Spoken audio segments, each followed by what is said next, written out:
Naša Slavonija toliko je raznolika da bismo je mogli istraživati desetljećima i još nam ne bi bilo dosta. U kasno ljeto, taman pred jesen, kad svi najljepši plodovi dozrijevaju, posebno je čarobna.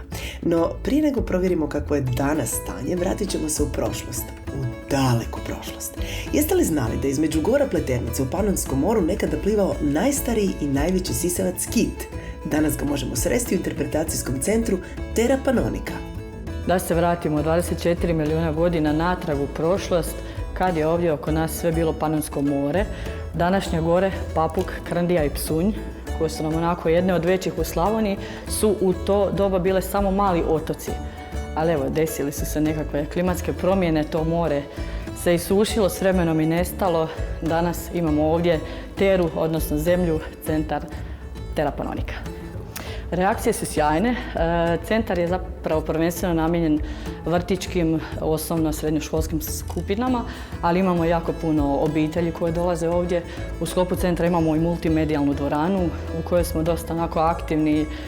Sjajna reakcija je bila jedne gospođe koja nam je bila možda prije 2-3 tjedna, gospođa skoro 80 godina. Žena je rekla: "Ovo je meni doživljaj života."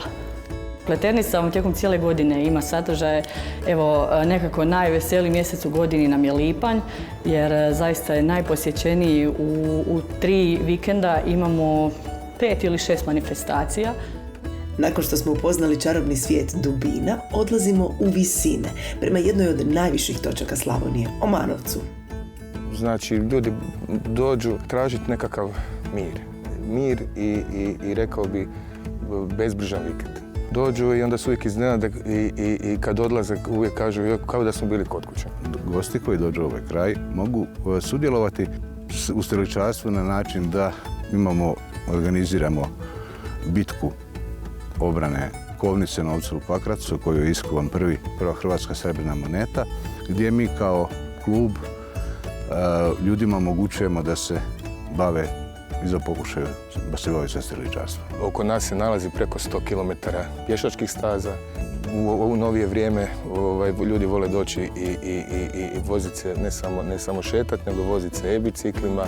Uglavnom ljudi traže mir i nekakav avanturizam, ali onako blagi avanturizam. Za vedar duh domaćina ovog kraja sigurno je zaslužno dobro vino i vinogradi. Dobrodošli u Brodski Stupnik. Vino ovog kraja je ne dobro, nego je predobro. Sam sustav na koji način radimo sa vinogradima, evo, možete sami vidjeti, trava je dole, znači prva stvar je da u ovim vinogradima uopće se ne koriste herbicidi. Vidite da nema ni u redu špricanja i još je zanimljivo da 60 dana nema prskanja, znači možete ga jesti slobodno bez bolezni. Ribnjak vam je s druge strane 1400 hektara koji daje jako dobru insolaciju, ja moram reći blizu mora i slično koji more ispadne, onda dobijemo jako dobre eksle i tako da. Kad dođete kao gost, znači obilježena je okolo staza koja znači može biti biciklistička, znači kvadove ima tu okolo, možete uzeti bicikl, sve vam je to ucrtano u karte, na GPS. Put nas dalje vodi do malog slavonskog sela koje ovdje stoji od davne 1275. godine.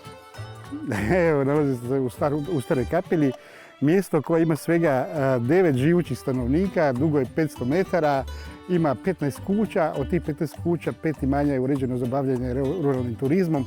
Svaka kućica ima ih sada 5, svaka ima svoj naziv i mi djelujemo kao jedna cjelina, kao jedna grupa koja surađuje međusobno, koja održava ovo mjesto. Imamo sada negdje 30 kreveta i goste koji nam dolaze u zadnjih 15 godina s cijelog svijeta. Ono prvenstveno što ovdje dobiju je tradicionalni način života, odnosno povrat u taj tradicionalni način života koji je nekada ovdje postojao. Iz Slavonije nitko nikada gladan otišao nije, pa nećemo ni mi. Čobanac, fiš, grah, domaće palačinke. Zašto god da se odlučite, pogriješiti nećete. Tajna dobrog fiša i dobrog čobanca kao prvo u paprici, ljutoj paprici i naravno mesu, odnosno u ribi. Naravno, mi smo ovdje shvatili da ne kompliciramo, da je najbolje da kuhamo ono što se kuha i kod kuće. U svim mjestima okolo nas sad su održavane pred kraj ljeta čobanijade. Onda vam to govori koliko često se taj fiš odnosno čobanac priprema. To je Slavonija, ona u kojoj se uvijek iznova zaljubljujemo.